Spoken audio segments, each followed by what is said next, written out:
Welcome everyone, welcome to our channel electric अभी। आज की इस वीडियो में हम बात करेंगे हम लोग की बेसिकली अगर आप थर्ड सेम में बिलोंग करते हो तो आप लोग कैसे 9+ CGPA ला सकते हो। और बेसिकली हम लोग सिविल इंजीनियरिंग को लेके इस वीडियो में पूरा चलेंगे, पूरा सिलेबस चलेंगे। और अगर आप अदर कोई भी स्ट्रीम से बिलोंग करते हो, आपका जस्ट फॉर एग्जाम्पल अगर मैकेनिकल है, इलेक्ट्रिकल है या फिर अदर और कोई भी इंजीनियरिंग अगर आप जो भी है, तो आप लोग कैसे उसमें 9+ CGPA गेन कर सकते हो, उसके रिस्पेक्ट में हम लोग बात करेंगे।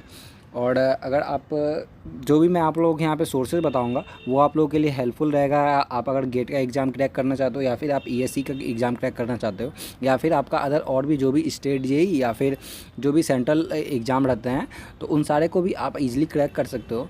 बेसिकली आपको किसी भी एग्ज़ाम को क्रैक करने के लिए चाहिए क्या होता है, मैक्सिमम टाइम ऑफ रिवीजन चाहिए होता है, आपका जो भी स्टडी मटेरियल आपने जो खुद से प्रिपेयर किया है। तो उन सारे चीज़ों को मद्देनजर रखते हुए मैंने इस वीडियो को डिज़ाइन किया है, तो आप लोग इस वीडियो को गो थ्रू कर सकते हैं। नीचे आप लोगों को time stamps as well as Telegram का एक चैनल मिल जाएगा, आप लोग वहाँ पे ज्वाइन कर सकते हो। आगे आने वाले जितने भी लेटेस्ट नोटिफिकेशन रहेंगे आप लोग वहाँ पे इजीली जाके ले सकते हो। तो कंटिन्यू करते हैं हम लोग आज के ये वीडियो, कैसे आप लोग 9+ CGPA ला सकते हो।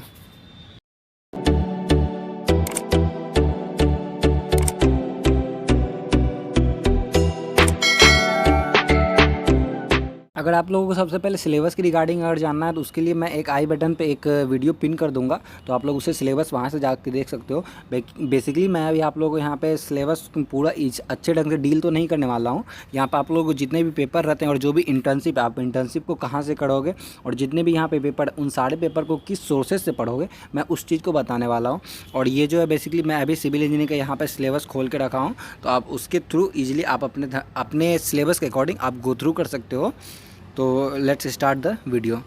सबसे पहले आप ये समझ लो आप लोगों का रिजल्ट कैसे बनता है। बेसिकली आप यहाँ पे जितने भी जो भी पेपर हैं उसके साइड में आप यहाँ पे क्रेडिट्स देख सकते हो। जैसे फॉर एग्जांपल बेसिक इलेक्ट्रॉनिक्स का 2 क्रेडिट है और इंजीनियरिंग मैकेनिक्स का 4 क्रेडिट है।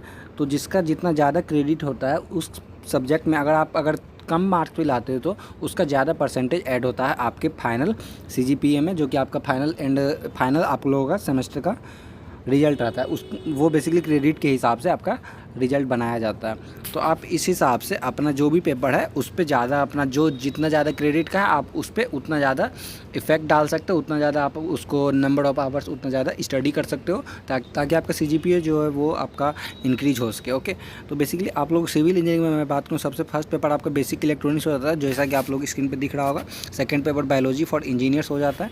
और भी जितने जो भी पेपर है मैं उन सब के बारे में आप लोगों को बताता हूँ पहले।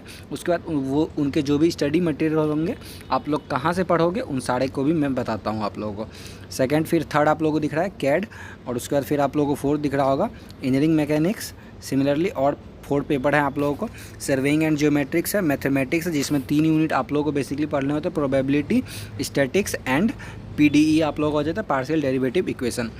ओके, ये 3 यूनिट आप लोगों को मैथमेटिक्स में पढ़ने होते हैं। फिर एक आता है ह्यूमैनिटीज़ और फिर आप लोगों का एक पेपर आता है introduction to civil engineering. And last but not the least, ये आप लोग को हो जाता है इंटर्नशिप। तो इंटर्नशिप कहाँ पे करना है मैं आप लोगों को ये भी बताऊँगा।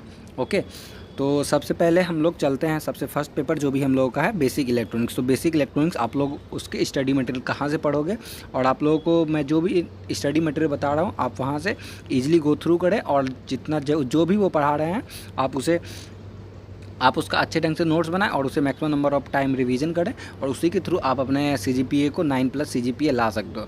बाकी देखो यार, बहुत सारे बच्चे करते क्या है कि बहुत सारे जगह से स्टडी कर लेते हैं बट वो इफेक्टिव नहीं होता क्योंकि वो अपना नंबर ऑफ टाइम रिवीजन नहीं करते हैं। ओके, एक NPTEL करके आप लोगों को यूट्यूब पे चैनल मिल जाएगा, आप लोग उसके थ्रू आपके जितने भी पेपर हैं आप सारे को वहाँ से पढ़ सकते हो।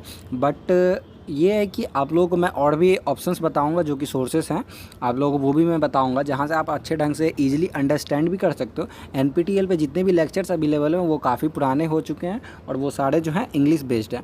तो आप अगर कोई हिंदी मीडियम के स्टूडेंट हो तो आप लोग कैसे वहाँ से अंडरस्टैंड करेंगे, तो उन सारी चीज़ के लिए मैं आप लोगों को जितने भी डिफरेंट स्टडी मटेरियल है उन सारे के बारे में आप लोगों को बताऊँगा।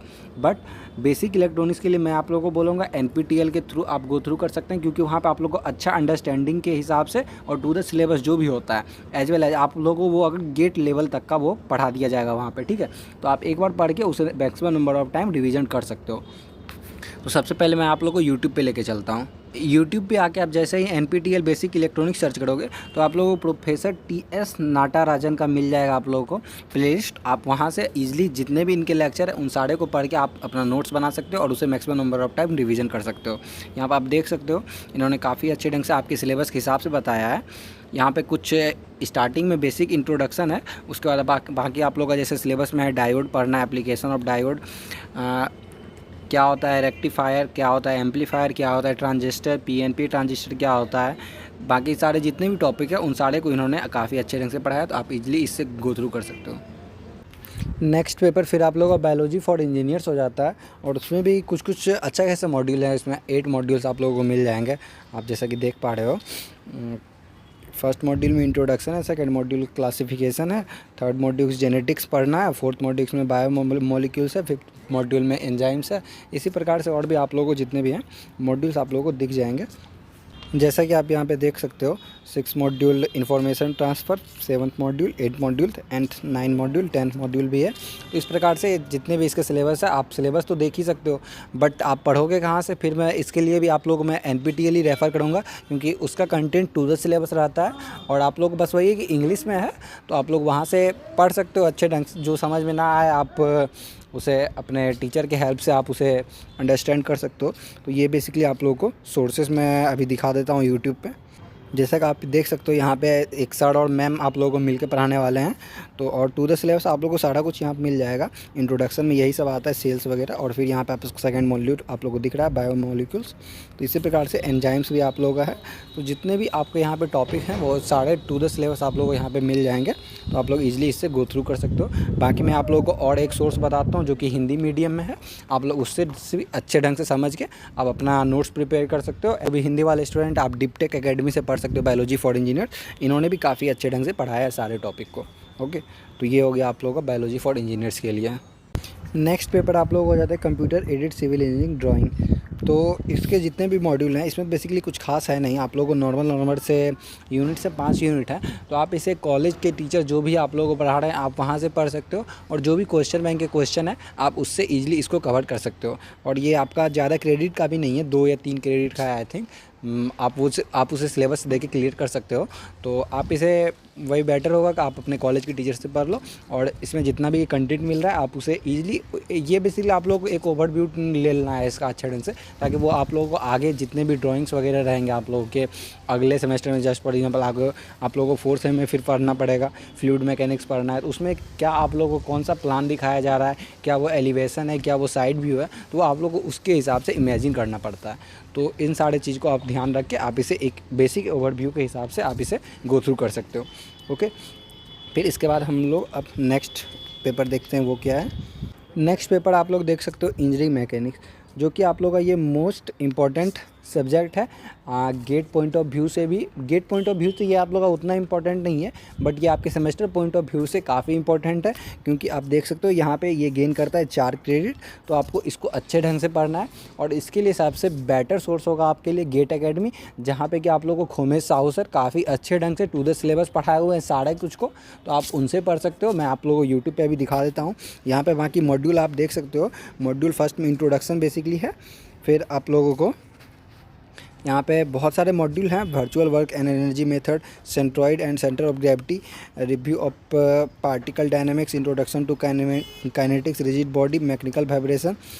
तो इन सारे यूनिट्स को आप उन्हीं सर से पढ़ सकते हो जो मैंने अभी आप लोगों को बताया।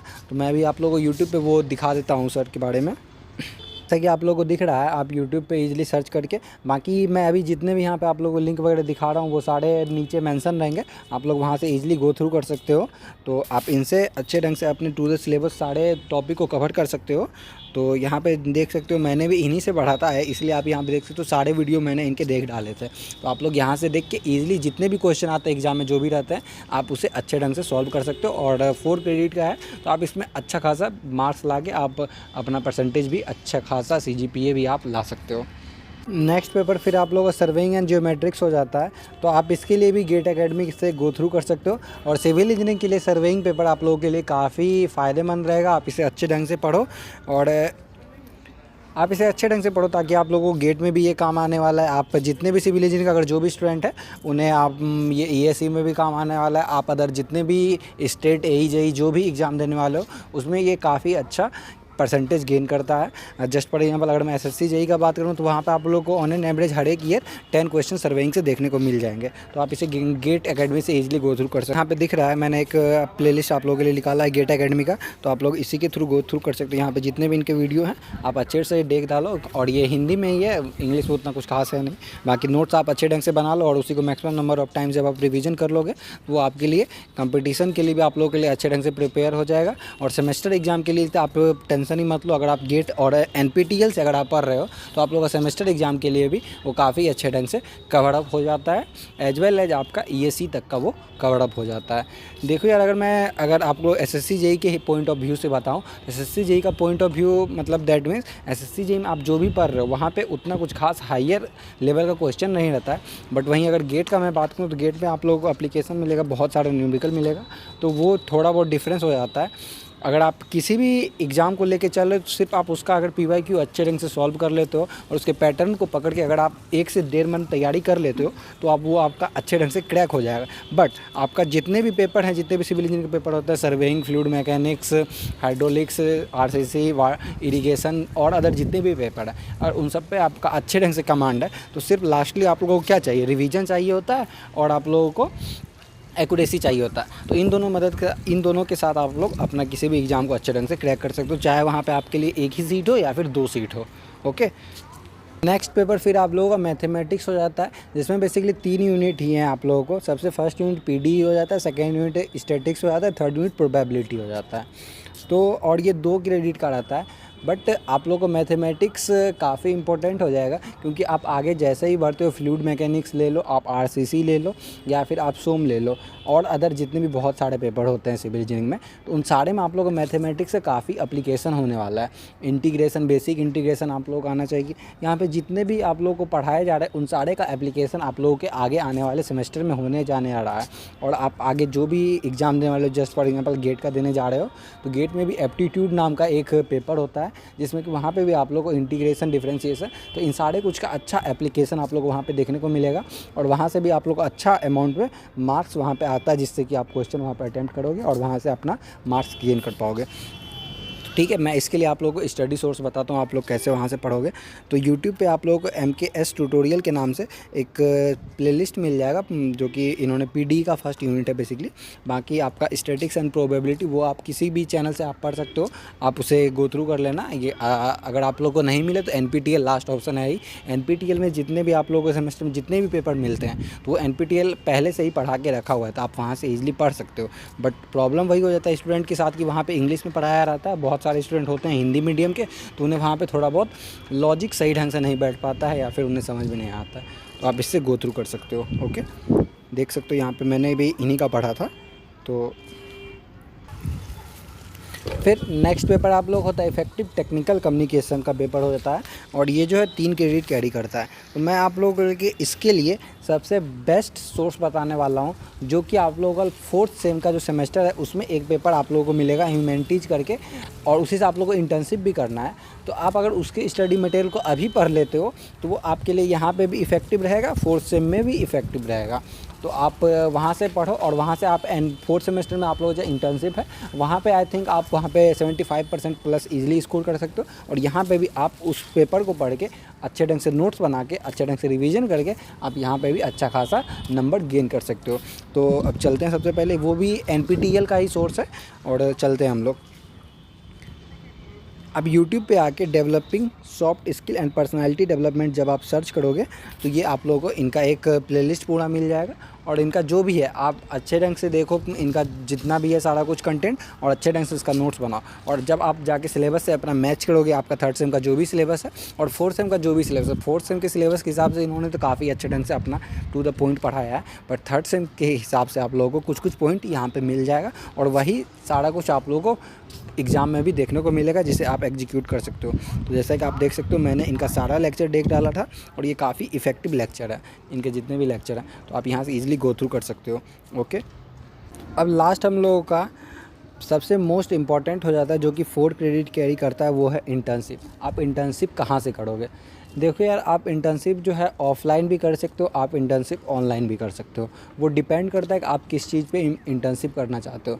यहाँ पे आप लोगों को दिख रहा है इंडस्ट्रियल विजिट लिखा है और इंटर्नशिप लिखा है। तो इंडस्ट्रियल विजिट दैट मीन्स आप साइट पे जाके खुद से वहाँ पे अपना जितना भी आपका जो भी लर्निंग का पार्ट होगा वो आप साइट पे जाके करोगे। इंडस्ट्रियल विजिट जिसको बोलते हैं, आप वो BCD डिपार्टमेंट में कर सकते हो, that means building construction department, RCD department में कर सकते हो, रोड कंस्ट्रक्शन डिपार्टमेंट, और आपके जो भी कंस्ट्रक्शन डिपार्टमेंट है आप उसके रिस्पेक्ट में आप कर सकते हो अपना इंटर्नशिप। और यहाँ पे अगर बात करूँ मैं ऑनलाइन आप कैसे करोगे, तो ऑनलाइन आप IIT कानपुर के थ्रू गो थ्रू कर सकते हो, और वहाँ से आप लोगों को अगर ऑटो गाइड करने का मन है तो आप ऑटो गाइड कर लो, जो कि आप लोगों के लिए काफ़ी बेनिफिशियल रहने वाला है। जैसा कि फ्यूचर आप लोगों ने भी देखा है, फ्यूचर अभी टेक का आने वाला है, तो आप जितना सॉफ्ट स्किल सीख के रखोगे, जितना आप टेक स्किल गेन करके रखोगे, तो वो सारा कुछ आप लोगों के लिए काफ़ी फ़ायदेमंद रहेगा। तो सिविल इंजीनियरिंग स्टूडेंट के लिए सबसे बेस्ट यही रहेगा कि आप लोग IIT कानपुर से ऑटो कैड कर लीजिए। तो यही है बेसिकली आज के ये वीडियो। अगर वीडियो अच्छा लगा हो तो आप लोग नीचे लाइक करें और कमेंट करके अपना सुझाव ज़रूर बताएं आप लोगों को कितना हेल्पफुल रहा और आप लोगों को कैसा आज का ये वीडियो लगा। और जब आप सेमेस्टर का एग्ज़ाम दे के आओगे उस टाइम भी आप ज़रूर आके कमेंट करें कि आप लोगों का कैसा फीडबैक रहा, क्या मैंने आप लोगों को कुछ गलत बताया इस वीडियो में, या फिर मैंने जो भी बताया वो सारा कुछ 100% यूजफुल रहा आप लोगों के लिए। So that's it for this video. So thanks for watching, have a good day.